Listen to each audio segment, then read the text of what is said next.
Estes e outros temas da atualidade religiosa podem ser acompanhados em agência.eclesia.pt.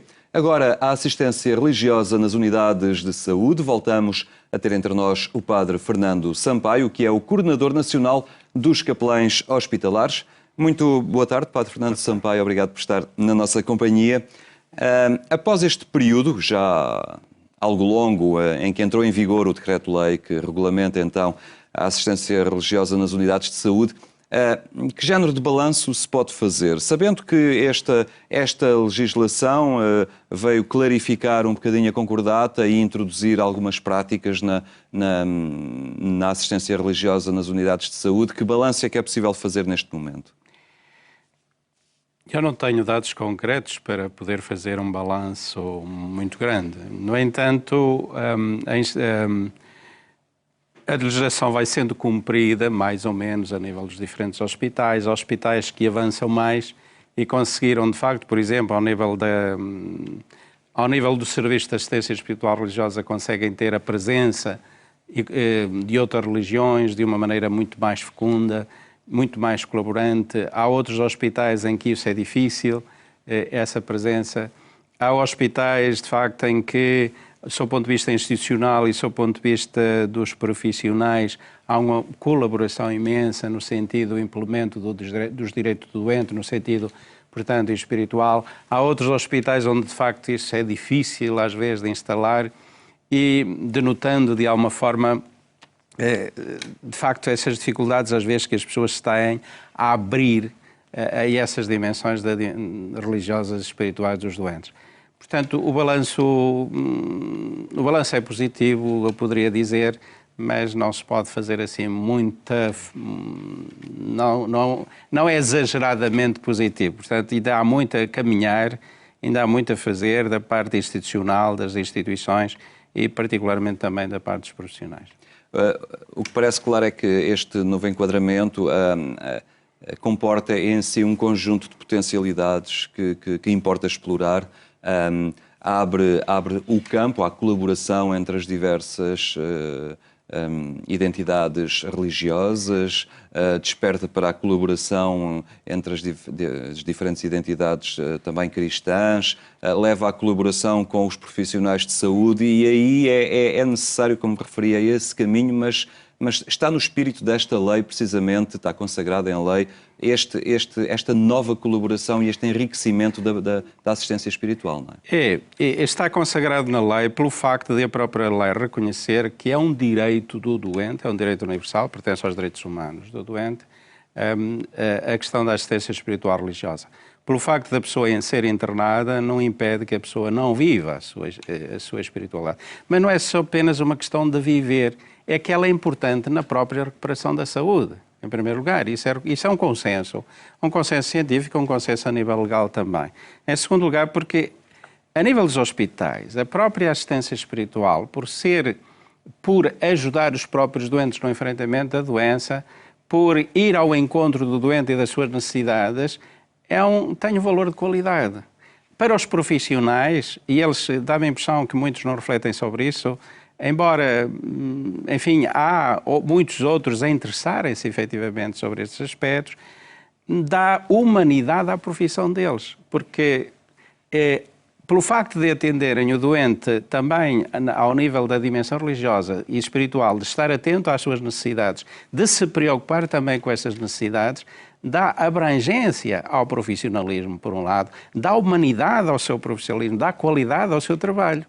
Inclusivamente depois também ao nível da colaboração com outras igrejas, com outras religiões, também produz esta comunhão de uns com os outros. Cada um, no respeito mútuo de uns pelos outros, produz exatamente essa colaboração mútua, esse conhecimento mútuo, e há alguma coisa que está a acontecer em muitos hospitais muito bonita, que é esse conhecimento mútuo de uns pelos outros. Inclusivamente há hospitais, e eu tenho participado em algumas reuniões dessas, em que a reunião dos capelães tem também a presença de outras religiões, de pessoas que assistem também os próprios doentes.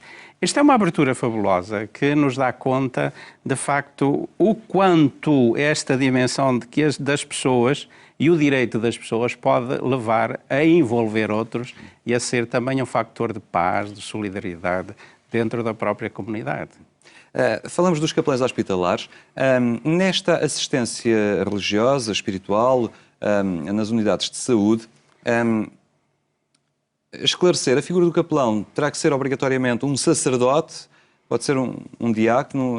A assistência religiosa pode ser, digamos, assumida também por algum leigo em colaboração direta com o sacerdote. Como é que as coisas podem ser desenvolvidas? Essa é uma novidade. É uma novidade que necessita de ser aberta, porque, efetivamente, a assistência espiritual religiosa pode ser desenvolvida por leigos. E eu estou convencido que a desenvolverão muito bem, se calhar até muito melhor que muitos padres. Isso por um lado, porque os padres estão sempre assoberbados com uma série de coisas, porque são poucos, não é? E estão sempre assoberbados com uma série de coisas, particularmente com as coisas sacramentais, com a dimensão sacramental. Os leigos estão abertos a outras realidades.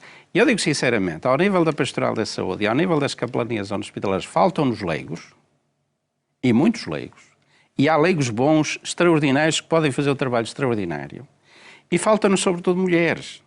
As mulheres, falta-nos o feminino e o materno no hospital, que é extraordinariamente importante na aproximação ao doente. E as mulheres são capazes, às vezes, de chegar mais longe, onde às vezes os capelães não chegam. E nós temos a experiência disso porque temos algumas a trabalhar connosco nas capelanias. E falta-nos. E é necessário implementar isso.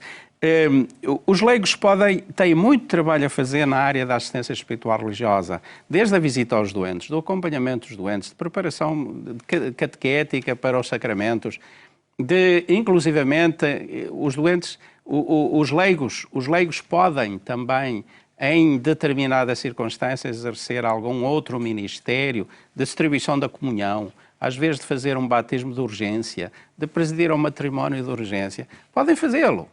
Claro. Os padres, e naturalmente, imaginemos um hospital onde está um leigo, teria de haver naturalmente padres à volta, das paróquias à volta, que podiam dar essa ajuda na celebração dos sacramentos da Santa Unção e da celebração da Eucaristia. Mas tudo o resto poderia ser feito pelos leigos, que o faziam extraordinariamente bem. Portanto, é um caminho também a percorrer. É um caminho a percorrer. Em França, mas não só em França, mas eu ponto o exemplo de França, a pastoral de saúde dos hospitais é desenvolvida por leigos.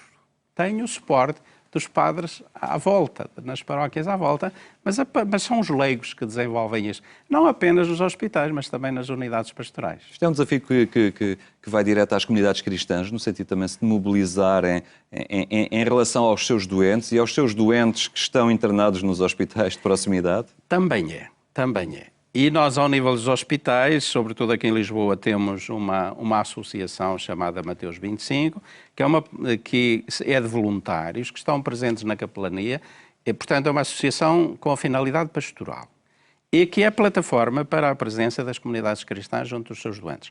Mas quando nós falamos de voluntariado, e aqui neste caso voluntariado pastoral, isto é uma coisa. E tem um trabalho imenso a desenvolver também, e a presença das comunidades cristãs junto dos doentes é fabulosa, no sentido da solidariedade, da solicitude fraterna, da distribuição da comunhão. Mas quando falamos de assistentes espirituais é outra coisa. Os assistentes espirituais é a presença de leigos profissionais enquanto assistentes espirituais, como capelães. Tiramos-lhe a palavra capelão, fica assistente espiritual. E, portanto, isso é outra ação, é necessário que sejam preparados, que sejam selecionados e para que possam desenvolver de uma forma profissional a atenção espiritual ao doente. Muito bem, Padre Fernando Sampaio, agradeço a sua presença entre nós e continuaremos a acompanhar a forma como este enquadramento legal da assistência religiosa e espiritual vai fazendo também o seu caminho e todos estes desafios que aqui conversamos e enumeramos também se vão tornando cada vez mais evidentes. Muito obrigado pela sua presença, o acompanhamento espiritual dos doentes, o enquadramento legal da assistência religiosa no Serviço Nacional de Saúde. No final deste nosso encontro,